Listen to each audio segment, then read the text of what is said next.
Olá, meus irmãos. A paz do Mestre Jesus esteja com todos vocês. Que Deus abençoe quem me ouve, que o Senhor possa falar conosco sempre por intermédio da sua santa e poderosa palavra. O texto hoje para nossa breve reflexão encontra-se no Evangelho de Jesus Cristo, segundo Lucas. Quero ler com vocês o capítulo 3, a partir do verso 21. Diz assim: Certo dia, quando as multidões estavam sendo batizadas, Jesus também foi batizado. Enquanto ele orava, o céu se abriu e o Espírito Santo desceu sobre ele em forma corpórea, como uma pomba. E uma voz do céu disse: Você é meu filho amado, a quem me dá grande alegria. Jesus estava com cerca de 30 anos quando começou o seu ministério. Glória a Deus. Vamos lá, irmão, vamos trazer para nossa conversa, contextualizar, é o batismo de Jesus no início do seu ministério. A palavra é bastante clara naquilo que se refere entre o período interbíblico, entre o Antigo Testamento e o Novo Testamento. Os teólogos confirmam que há um silêncio de Deus, sem profecias. E a palavra diz que sem profecias o povo se corrompe. Então, um tempo bastante grande, de gerações, de mais de 10 gerações praticamente, que cada geração compreende-se, entende-se que elas têm no mínimo 40 anos. Quando você... Eu, por exemplo, já faço parte da segunda geração desta era, irmão. Graças a Deus. E não desmerecendo a que vem aí, cada um o Senhor fez para determinado tempo e com um determinado propósito, mas eu amo a minha geração, eu amo o tempo que o Senhor me fez e creio que vivo nesse tempo exatamente para cumprir um propósito. Eu tenho uma convicção firme disso. Mas a palavra fala em Romanos 5, versículo 6 ou 7, se eu não me engano, que Jesus Cristo nasceu no tempo certo. Jesus Cristo nasceu no tempo certo. Por quê? Porque esse período interbíblico configurava um silêncio, que não havia profecias e o povo se corrompendo. Depois disso, o que aconteceu? Jesus nasceu. E Jesus nascer, meu irmão, significa justamente uma virada de página na nossa vida. Significa justamente um tempo novo do Senhor que chegou para nós. Mas antes de tudo, houve um preparo do Senhor Jesus, que ele fala, que Lucas fala, e nós vamos chegar lá, que ele começou a exercer o seu ministério com cerca de 30 anos. E eu quero trazer esse texto, esses 3 versículos que eu li, para a nossa vida no dia de hoje, logicamente, para a nossa conversa. Vamos lá? Diz assim: certo dia. Irmãos, Deus tem um dia certo. Eu sei que eu estou pregando aqui para pessoas que esperam em Deus. Eu sei que eu estou pregando para pessoas aqui que esperam o dia do Senhor, que esperam o agir do Senhor. E eu sei que você já ouviu que está chegando, irmão, tem um dia certo. Tem um dia certo para o seu milagre, é um dia comum. Às vezes é um dia do cotidiano que você sai para o seu trabalho e não espera que nada aconteça. Às vezes é um dia em que você está dentro de casa descansando e a campainha toca. É alguém voltando para casa. Às vezes você está indo ao supermercado e encontra com Jesus no meio do caminho um milagre inesperado. Certo dia, tem um dia marcado na agenda de Deus para ser o seu dia, meu irmão. Para ser o seu dia, minha irmã. É o dia da virada da página. É o dia que as páginas de lágrimas e de dor ficarão para trás, enfim. Eu quero repetir. É o dia que as páginas de lágrimas e de dor ficarão para trás, enfim. E as páginas que virão a seguir serão de bastante alegria. Mas compreenda, espera o tempo de Deus, há um dia certo. Eu quero ler um versículo com vocês que está justamente em Isaías, capítulo 4, versículo 2. Toda vez que fala naquele dia, certo dia, o dia do Senhor, fala desse. Irmãos, para os soberbos, e esse é um dia de juízo, entenda, para os soberbos, o Senhor, dependendo daquilo que ele avalia, e é uma vontade do Senhor, ele traz para disciplina, outros a um julgamento, sempre na tentativa de arrependimento e conserto diante de Deus. Deus não está fazendo birra, eu já falei isso para vocês, no dia do juízo. É um dia que nós devemos compreender o amor de Deus nesse dia. Mas para aqueles que esperam em Deus, para aqueles que, que clamam ao Senhor, que entregaram a sua vida para Jesus Cristo, é isso aqui, ó. E eu quero trazer esperança ao teu coração. Isaías capítulo 4, versículo 2. ele fala assim, ó, naquele dia, porém, o renovo do Senhor será belo e glorioso. Eu quero repetir, naquele dia, porém, o renovo do Senhor será belo e glorioso. O fruto da terra será o orgulho e o esplendor. Brilhará, meu irmão, mais alvo do que a neve, o fruto do teu trabalho, de todos que sobrevivem em Israel. Eu gosto porque ele fala justamente no capítulo 53, que é o nascimento messiânico. No versículo 11 ele fala: verás o fruto do teu penoso trabalho e se alegrará. E é naquele dia, irmão, é nesse certo dia, tem um tempo marcado, então espera o tempo de Deus. Não se afobe, não se precipite, espere o tempo do Senhor. Continua fazendo, mesmo que em meio a crises, angústia, sabe? Peça força para o Senhor, para você continuar fazendo a vontade dEle. Permaneça fiel ao Senhor. Toda fidelidade ao Senhor tem recompensa, meu irmão. Tem recompensa, meu irmão. Ele fala: quando as multidões estavam sendo batizadas. Irmãos, nós vemos hoje uma imersão de pessoas sendo... Nunca se pregou tanto o evangelho, até por causa do poder influenciador da internet, que abrange. Logicamente o mal também se aproveita disso. A internet é terra sem lei, eu sempre falo isso, e é uma verdade. Mas também isso depende da pessoa, porque a mesma internet que nós vemos pornografia é a internet que nós vemos uma pregação como essa. Então o problema não é a ferramenta em si, não. Logicamente ela precisa de uma regulamentação, e eu defendo isso veementemente. Já tive a minha vida atacada na internet e sei como é ruim perder a privacidade. Não tem, é necessário ter alguns cuidados, mas não é disso que eu quero falar. Eu quero te falar que as pessoas estão sendo batizadas, as pessoas estão sendo mergulhadas. Você percebe que há uma imersão, há um conhecimento. Nós vivenciamos isso nesse carnaval, irmão. Uma irmã pregando sobre arrebatamento no carnaval. Tem gente que fala que não é lugar. Irmão, eu discordo, tem que pregar no covil, sabe? As portas do inferno não prevalecerão contra a igreja. Tem que pregar no covil do lobo mesmo. Tem pessoa que fala que tem um lugar certo para pregar. Eu discordo totalmente. Paulo fala: pregai a palavra a tempo e fora de tempo. E é isso que tem acontecido. Está lá em 1 Timóteo capítulo 4, versículo 3. Pregai a palavra a tempo e fora de tempo. A palavra fala que há tempo para todas as coisas, mas pregar a palavra, irmão, é a todo tempo, é em tempo e fora de tempo. E nós precisamos entender, essa é lançando a semente em tempo e fora de tempo, e as pessoas vão sendo batizadas, as multidões. E há um poder na semente que é plantada pelo Evangelho de Jesus Cristo. Eu fui salvo pelo Evangelho de Jesus Cristo das drogas, irmão. E talvez você esteja passando o processo e você não se sinta salvo, mas se a palavra já foi plantada no teu coração, eu quero declarar sobre a sua vida: você já está salvo. Você está passando por um processo de salvação. Em Filipenses 2, versículo 12, fala que nós devemos desenvolver a nossa salvação com temor e tremor a Deus. E tudo que está acontecendo na tua vida é um processo para que esse desenvolvimento ocorra. Então tenha paciência. A salvação é um processo, a santificação é um processo, e nós vamos caminhando dia após dia com passos de fé. Mas não desanime, não desista, porque junto com você tem uma multidão. E também Jesus foi batizado. Por quê, irmão? Porque ele dá exemplo. Ele precisa? Não precisava, mas ele fala para João Batista: é bom que é necessário que isso aconteça. Por quê, irmãos? Porque ele dando um exemplo, logicamente, nós vamos seguir. Nós seguimos quem dá o exemplo, não é verdade?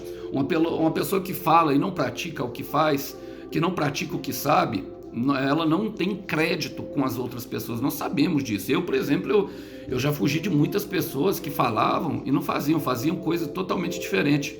E nós devemos estar atentos a isso. Por isso Jesus foi batizado, porque ele fala, e logo ali na frente ele vem dando um exemplo. Ele fala: enquanto orava, o céu se abriu. Eu amo essa parte, irmão. Eu amo essa parte. Enquanto orava, o céu abriu. Meu irmão, há um céu aberto dentro de um quarto fechado, com pessoas em lágrimas, orando, pedindo a intervenção para Deus, para pessoas da sua família, por uma restauração de relacionamento, por uma restauração de casamento, por um noivo, por uma noiva. Há um céu aberto, há alguém que ouve lá de cima, há sim um Deus todo-poderoso. Irmão, imagine por um momento a pessoa mais influente que você conhece nessa terra, se ela estivesse disponível a você e a mim, sei lá, não consigo pensar, Elon Musk, ou talvez Bill Gates, que eu nem sei se vive mais, tantos homens influentes aí que passaram por esse mundo, que pisaram por essa terra e não tinha, sabe, essa capacidade de ouvir mais de 7 milhões de vozes no mundo, e ele ouve especificamente a sua voz. E quer que eu te fale alguma coisa? Ele sabe o som dela e ele se agrada com ela, ele se deleita nela, meu irmão, e ele abre o céu para te escutar. Há um céu aberto dentro de um quarto fechado. E sabe o que significa o céu aberto? O céu se abrir, meu irmão? O princípio de uma nova era. Eu quero repetir isso, o princípio de uma nova era. As páginas de dor vão ficar enfim para trás. As páginas de dor vão ficar enfim para trás. Eu vou repetir mais uma vez para que entre em teu coração. As páginas de dor enfim ficaram para trás, porque ele vem, tic-tac, tic-tac, tic-tac, tic-tac, tic-tac. Ele vem. Ele é o Rei da Glória, Ele é o Mestre. Quero ler com vocês, meus irmãos, porque é necessário para nós vivermos algo novo, se cumprir isso aqui, ó.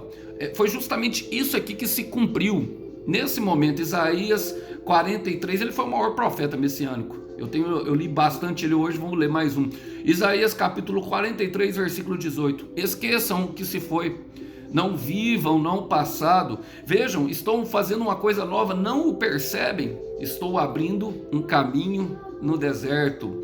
E estou fazendo um rio no ermo. Ou seja, vai fluir água, meu irmão. Ele vai dessedentar aquele que está com sede. Você tem sede de quê, meu irmão? Você tem fome de quê? Esse é o próprio Senhor Jesus. Esse é o Rei da Glória, ele veio para isso, irmão. Agora, é necessário que nós esqueçamos das coisas que para trás ficam, irmão. Paulo fala em Filipenses 3, versículo 7, esquecendo-me das coisas que para trás ficam e avançando ao prêmio da soberana vocação. Nós nos apegamos demais a coisas do passado. Então eu estou pregando aqui para uma pessoa que tem vivido constantemente com os seus pensamentos no passado, que por causa de tudo que aconteceu pensa que não é digno de viver algo bom, que talvez Deus não olhe para você. Eu quero te falar, meu irmão, minha irmã, o céu está aberto e Ele está olhando para você. Agora esqueça as coisas. Olha, Jesus Cristo significa que todos os nossos pecados foram perdoados. E quer que eu te fale uma verdade sobre isso? Todos os pecados presentes, todos os pecados passados que ficaram para trás e todos os pecados que ainda nós vamos cometer no futuro, desde que nós entreguemos a nossa vida para Ele. E o arrependimento é uma constante. Agora não se sinta mal. Sabe, não deixa o sentimento corroer o teu coração. Não deixe que esse sentimento paralise aquilo que você nasceu para fazer. Ele tem um propósito lindo para a sua vida, te esperando uma nova era. Sabe, são páginas, aquele amanhã que se fazia ausente vai se fazer presente, enfim. E esse amanhã presente, ele serve justamente de uma marca de superação para pessoas que inspirem as pessoas a seguirem o teu exemplo de orar e o céu se abrir. Orar e o céu se abrir. Olha, fala assim, o Espírito Santo desceu sobre ele em forma corpórea, como uma pomba. A pomba remete justamente ao período de Noé. No período de Noé, quando o dilúvio havia se findado, Deus mandou ele soltar um animal da arca, uma ave, para justamente, a primeira ele solta o corvo, só que o corvo não volta. O corvo fala de um animal carnívoro, que se alimenta de carne.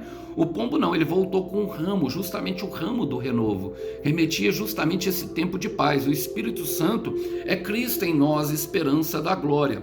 A palavra fala que habitou completamente nele, o Espírito Santo. Durante aquele tempo, só Jesus, e ele delegava essa função, mas a palavra fala que depois ele veio derramar esse Espírito em nós.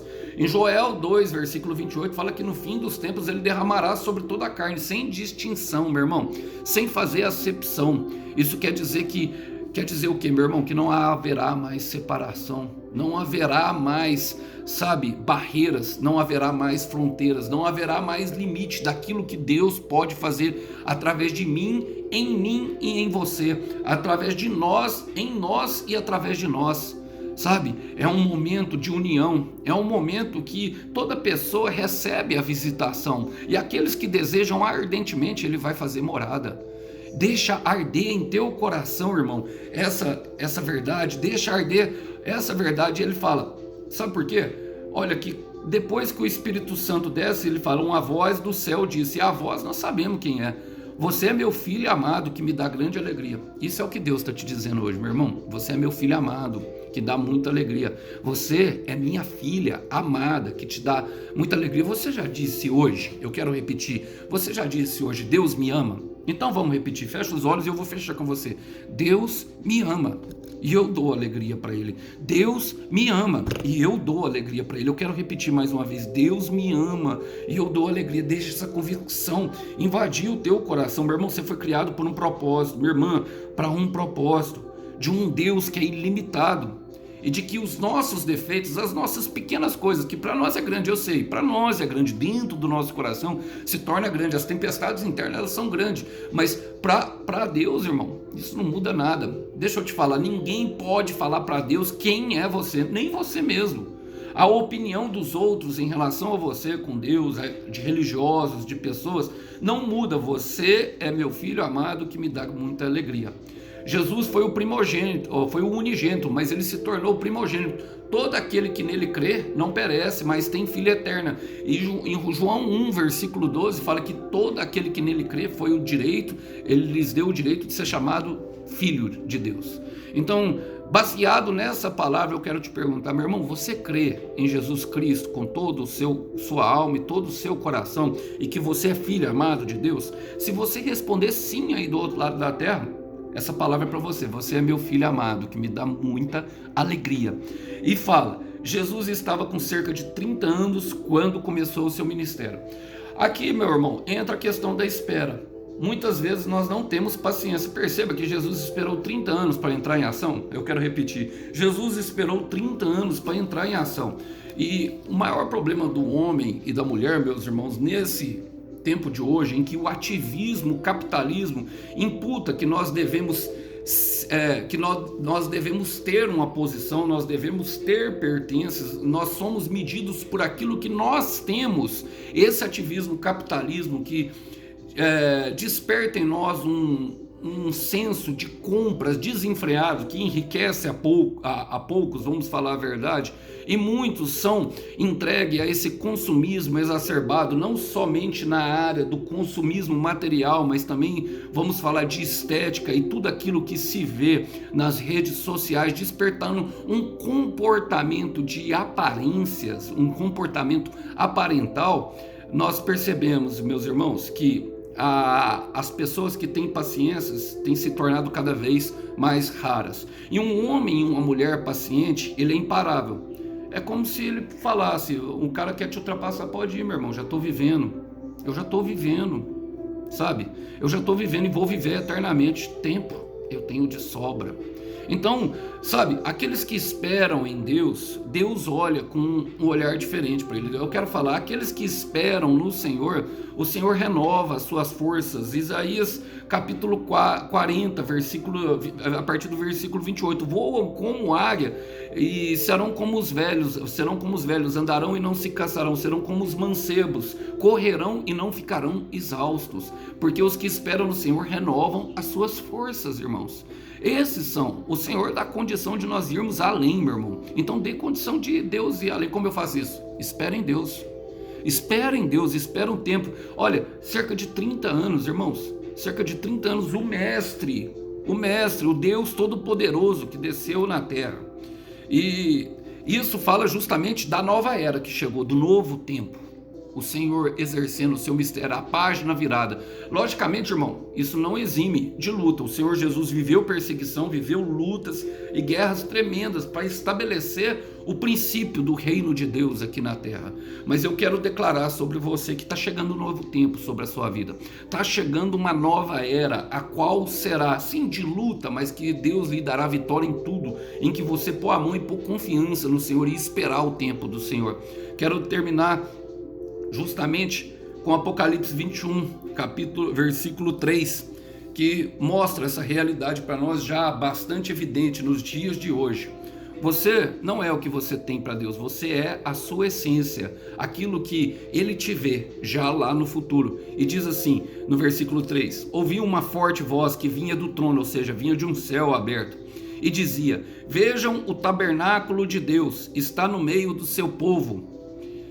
Olha, está no meio do seu povo, Deus habitará com eles e eles serão o seu povo, o próprio Deus estará com eles e ele lhe enxugará dos olhos toda a lágrima, e não haverá mais morte, nem tristeza, nem choro e nem dor.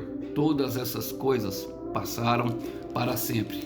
Os céus e a terra, meus irmãos, e tudo que nós vemos, os tesouros que parecem loucura demais dessa terra, que as traças consomem, que a gente vê a vida levar como um sopro, passarão, mas a palavra do Senhor para a sua vida, essa jamais passará, e não haverá mais choro, não haverá dor e não haverá ranger de dente. Apegue-se fielmente a essa palavra, que Deus tem um novo tempo para a tua vida, meu irmão, e que depois de tudo há uma recompensa para todo o tempo de dor. Que Deus abençoe vocês. A paz do Mestre Jesus esteja. Até uma próxima. Tchau, tchau.